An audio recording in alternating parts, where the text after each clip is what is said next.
Adolf Hitler. ये नाम आप सभी ने सुना होगा और ये नाम सुनते ही जो आप लोगों के दिमाग में ख्याल आ रहा होगा वो है इविल, क्रूएल और हिस्ट्री का most infamous genocide Holocaust. Hitler ने हॉलोकॉस्ट में टोटल 6 मिलियन ज्यूज को मार दिया था। और जिन लोगों को पता नहीं है, हॉलोकॉस्ट में सिर्फ ज्यूज को ही नहीं, बहुत सारे नॉन ज्यूज को भी मारा गया था।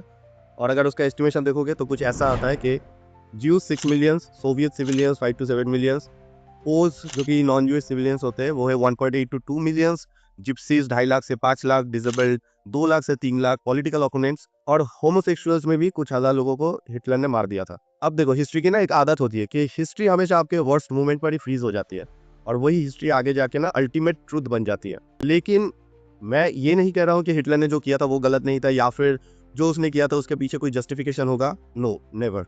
लेकिन शायद हम लोग एक सवाल पूछना भूल गए, आखिर क्यों? And how Hitler becomes the Hitler. Dass ich gleich gewesen bin, dass ich Jahre verändert habe, dass ich mich in diesen Jahren viel eingesetzt habe, dass ich anständig meine Zeit verwendet habe im Dienste meines Volkes. Ihm tue jetzt ein Stimme ab. Wenn ja, dann tritt für mich ein, so wie ich für dich eingetreten bin. तो video शुरू करने से पहले मैं एक बात clear कर देता हूँ कि हिटलर ने जो भी किया था पास्ट में वो हमेशा गलत ही रहेगा और उसका कभी भी कोई भी जस्टिफिकेशन नहीं रहेगा। लेकिन आज हम लोग इस बारे में बात करेंगे कि एक बच्चा जब माँ के पेट से पैदा होता है वो ब्रूटल बन के पैदा नहीं होता है। ना ही हर आदमी अपने मर्जी से इविल बनता है, but sometimes circumstances makes a person evil like hell. और आज हम लोग वही सर्कमस्टेंसेस के बारे में थोड़ा जानने की कोशिश करेंगे जिसके वजह से शायद हिटलर ऐसा बना था। एडोल्फ हिटलर का जन्म हुआ था 1889 में ऑस्ट्रो हंगेरियन एम्पायर में। उनके जो फादर थे उनका नाम था एलियोस हिटलर और उनकी जो माँ थी उनका नाम था क्लैरा हिटलर। अब जो हिटलर का फैमिली था ना उसमें कंडीशन जो था वो ज़्यादा कुछ अच्छा नहीं था। उनके फादर जो थे वो डोमिनेंट थे और अब्यूसिव थे। हिटलर के पेरेंट्स के बीच में ना हमेशा झगड़ा चलते रहता था। इवन उनके जो फादर थे वो उनकी माँ के ऊपर हाथ भी उठाते थे और यही सेम चीज़ वो अब हिटलर के ऊपर भी अप्लाई करता था। एक वर्ड में बताऊँ कि उनके जो फादर थे, he wanted to rule through fear, मतलब डर को अपना हथियार बना के दूसरे के ऊपर राज करना चाहते थे। अब जब किसी के साथ ऐसा होता है ना तो वो अपना एक कंफर्ट जोन ढूंढने की कोशिश करता है जहाँ पर उसको प्यार और अफेक्शन मिले, जो कि उसको मिला उनकी माँ की तरफ से। एक्चुअली उनकी माँ ही थी जिनके साथ वो इमोशनली कनेक्टेड थे और कहीं ना कहीं शायद यही से प्रॉब्लम शुरू हुआ। ये बातें अब जरा ध्यान से सुनना। यहाँ पर ना हिटलर के अंदर एक कन्फ्लिक्ट क्रिएट हुआ था। एक तरफ तो उनके फादर थे जो उनको डोमिनेट करते थे और दूसरी तरफ थी उनकी माँ जो उनको लव एंड केयर प्रोवाइड करती थी। अब यही जो कॉन्ट्राडिक्शन था ना, यही बहुत डेंजरस था। एक तरफ हिटलर ने अपने फादर से सीखा कि ऑथोरिटी मतलब कंट्रोल, और control taken through rage and fear. और दूसरी तरफ वही उन्होंने अपनी माँ से सीखा इमोशनल डिपेंडेंसी। और साइकोलॉजिस्ट ने भी बाद में ये प्रूव किया है कि ऐसे कंडीशंस में कभी कभी ऐसे कैरेक्टर डेवलप हो जाते हैं ना जो बाद में चल के क्रेव करते हैं ultimate authority, ultimate power at any cost. अब बहुत लोगों को ये लगेगा कि ये तो एक नॉर्मल बात है, झगड़ा तो हर घर में चलता रहता है और बच्चों को भी पनिशमेंट मिलता रहता है, थोड़ा सा हाथ भी उठाया जाता है, इसके लिए इतना एक्सट्रीम कौन चला जाता है। और आपका पॉइंट एकदम वैलिड भी है। लेकिन बात वही है ना कि हम लोग नहीं जानते कि कौन सा इंसिडेंट कैसे किसके दिमाग में क्या घर कर जाएगी। और हिटलर के साथ तो ये सिर्फ एक शुरुआत था, इसके बाद हिटलर के साथ और भी बहुत कुछ हुआ जो मैं आगे एक एक करके बताते जाऊंगा। देखो, हिटलर जो था ना पहले से इतना हेट नहीं करता था ज्यूज को। इवन उनके अर्ली लाइफ में बहुत सारे उनके ज्यूज फ्रेंड्स भी थे। लेकिन ये जो हेट्रेड था ये धीरे धीरे करके डेवलप होते गया उनके अंदर। और ये क्यों हुआ, कैसे हुआ, ये मैं पूरा बताते जाऊंगा। आप लोग लास्ट तक वीडियो देखो, आप लोगों को सब समझ में आएगा, सब कनेक्ट होते जाएगा। अभी इसी बीच 1907 में हिटलर की माँ की मौत हो जाती है और हिटलर पूरा अकेला पड़ जाता है। वो अंदर से पूरा टूट जाता है क्योंकि हिटलर का कोई दोस्त नहीं था और उनकी माँ ही एक अकेली इंसान थी जो हिटलर को प्यार करती थी और उनको समझती थी। और आखिर में वो भी चली गई। और इसी बीच क्या हुआ कि हिटलर को एक और फेलियर का सामना भी करना पड़ा।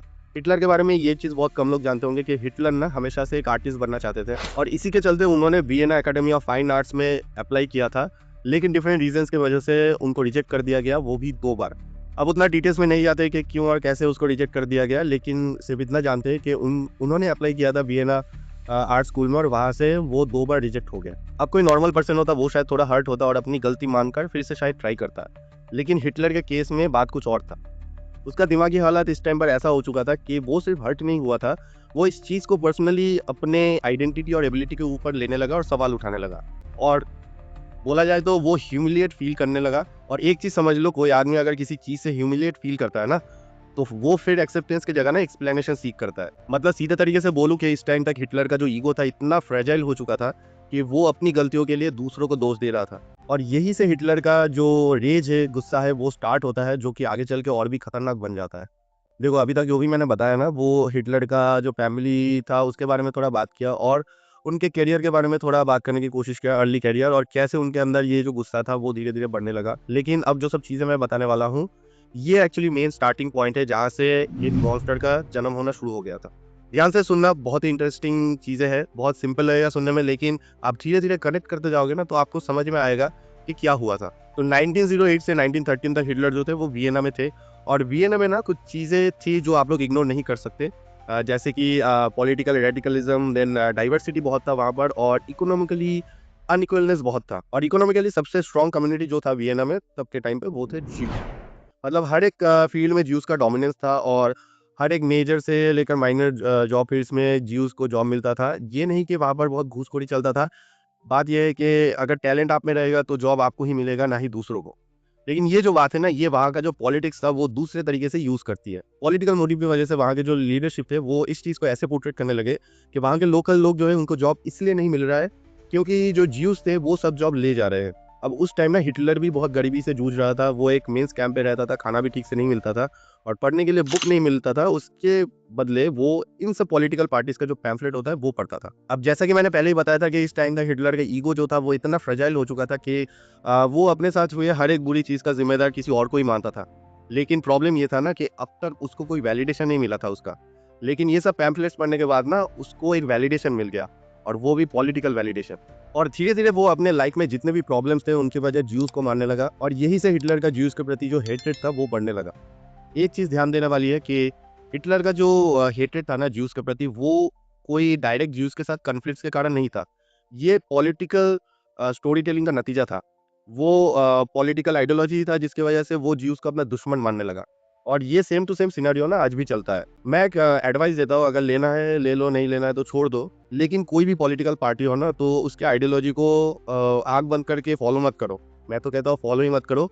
सिंपली जो पॉलिटिकल पार्टी आपके लिए काम करती है उसको वोट करो, नहीं तो मत करो। खैर छोड़ो उन सब बातों को, आगे बढ़ते हैं। अब यहाँ से ना ध्यान से सुनना, क्योंकि मैं जो बताने जा रहा हूँ यही वो रीज़न है जिसकी वजह से मेन आग लगा था। अब देखो, ये सबको पता है कि वर्ल्ड वॉर 1 में जर्मनी जो है उसने सरेंडर कर दिया था, लेकिन ये सुनने में जितना स्ट्रेट फॉरवर्ड लगा उतना स्ट्रेट था नहीं। वर्ल्ड वॉर 1 में हिटलर भी जर्मनी की तरफ से लगा था, और जब जर्मनी ने सरेंडर कर दिया तो जो सोल्जर्स थे ना उनके मन में एक सवाल था, क्योंकि वो लोग जिस नज़रिए से चीज़ों को देख रहे थे वो अलग था। उन लोगों को समझ में नहीं आ रहा था कि जर्मनी ने सरेंडर क्यों कर दिया? क्योंकि वो लोग जहाँ से चीज़ों को देख रहे थे ना, वहाँ से ये दिख रहा था कि कोई टेरिटरी ऑक्युपाई नहीं हुआ था, कोई बॉर्डर पे अटैक नहीं हुआ था, इन्वेशन नहीं हुआ था। आर्मी भी रेडी थी फाइट करने के लिए। फिर अचानक से क्या हुआ कि जर्मनी ने सरेंडर कर दिया, और उसके ऊपर जर्मनी का जो लीडरशिप था, उन्होंने ऑलरेडी कह दिया था कि वॉर जो है वो ऑलमोस्ट वो लोग जीत चुके हैं। उसके बाद भी व्हाई सरेंडर? अब ध्यान से सुनना, जर्मनी के डिफीट के पीछे ना बहुत सारे रीजंस थे। ब्रिटिश ने नेवल ब्लॉकेट कर दिया था, इकोनॉमी को पूरा ब्लॉक कर दिया था। यूएस भी उस टाइम पर 1917 में वॉर में एंटर कर चुका था, एक मैसिव मैन पावर लेके, रिसोर्सेस लेके। फिर जर्मन के जो एलाइज थे वो कोलैप्स कर गए। सोल्जर्स वर एग्जॉस्टेड, मिलिट्री लीडरशिप मतलब ऑलरेडी उनको पता था कि जर्मनी हार चुकी है। बट एक चीज समझो, अगर जर्मनी का जो लीडरशिप था वो ये बता देते कि उन लोगों की वजह से ये वॉर हार गए वो लोग, तो फिर उन लोगों का जो ऑनर था वो लूज़ हो जाता, फिर पॉलिटिकल कॉन्सिक्वेंसेस भी उन लोगों को ही भुगतना पड़ता। तो उससे बचने के लिए इन लोगों ने ये कहा कि जो देश के अंदर गद्दार थे ना, उनकी वजह से ये वॉर वो लोग हार गए। और ये कहने के बाद ना सबका नज़र जो है वो ज्यूज़ के ऊपर चला गया, और इसका एक वैलिड रीज़न भी है, क्योंकि उस टाइम पर अगर किसी भी तरफ नज़र घुमा लोगे ना, तो आपको ज़्यादातर काम करने वाले लोग ज्यूज़ ही दिखेंगे, चाहे वो पॉलिटिकल फील्ड में हो, जर्नलिज्म में हो, एकेडमी में हो, कुछ भी। और पहले से ये स्टीरियोटाइप्स भी था कि जो ज्यूज़ होते हैं ना वो नेशनलिस्ट नहीं होते उतने, वो सिर्फ अपना फ़ायदा देखते हैं, अपना प्रॉफिट देखते हैं, जो कि सच नहीं था। क्योंकि जो जर्मन सोल्जर्स थे ना वर्ल्ड वॉर 1 में, टोटल 1 लाख से भी ज़्यादा ज्यू सोल्जर्स जर्मनी की तरफ से लड़े थे, और उसमें से 12,000 से भी ज़्यादा सोल्जर्स अपनी जान गंवा चुके थे वर्ल्ड वॉर 1 में।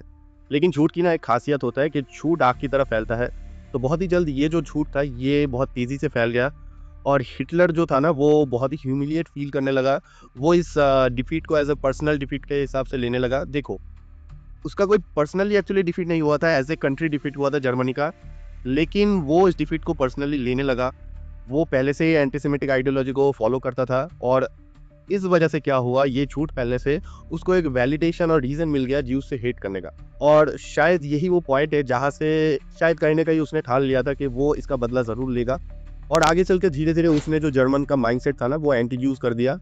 उसने ज्यूस को एक कम्युनिटी से एक सिंबल बना दिया। ज्यूस मतलब खतरा, ज्यूस मतलब ट्रेटर। और फिर आगे चल के क्या हुआ वो आप सभी को पता है। कितने सारे ज्यूस लोगों को, नॉट ओनली ज्यूस और भी बहुत सारे लोगों को, जैसा कि मैंने पहले बताया, हिटलर ने मारा था, जो कि हिस्ट्री का one of the darkest phase है मुझे लगता है। तो ये सब बोलने के पीछे मेरा मकसद कुछ व्हाइट वॉश करना नहीं था। इसके थ्रू मैं यही बोलना चाहता हूँ कि लाइफ में कौन सी चीज़ें क्या छाप छोड़ देगी वो आप लोगों को नहीं पता है। तो आगे से लाइफ में अगर कोई भी डिसीजन लेना तो बहुत बार सोच के लेना। और वीडियो यही तक था। आप लोग बताना कमेंट्स में क्या ख्याल है आपका इसके बारे में। होपफुली कमेंट्स में एक अच्छा कन्वर्सेशन होगा। मिलते हैं नेक्स्ट वीडियो पे।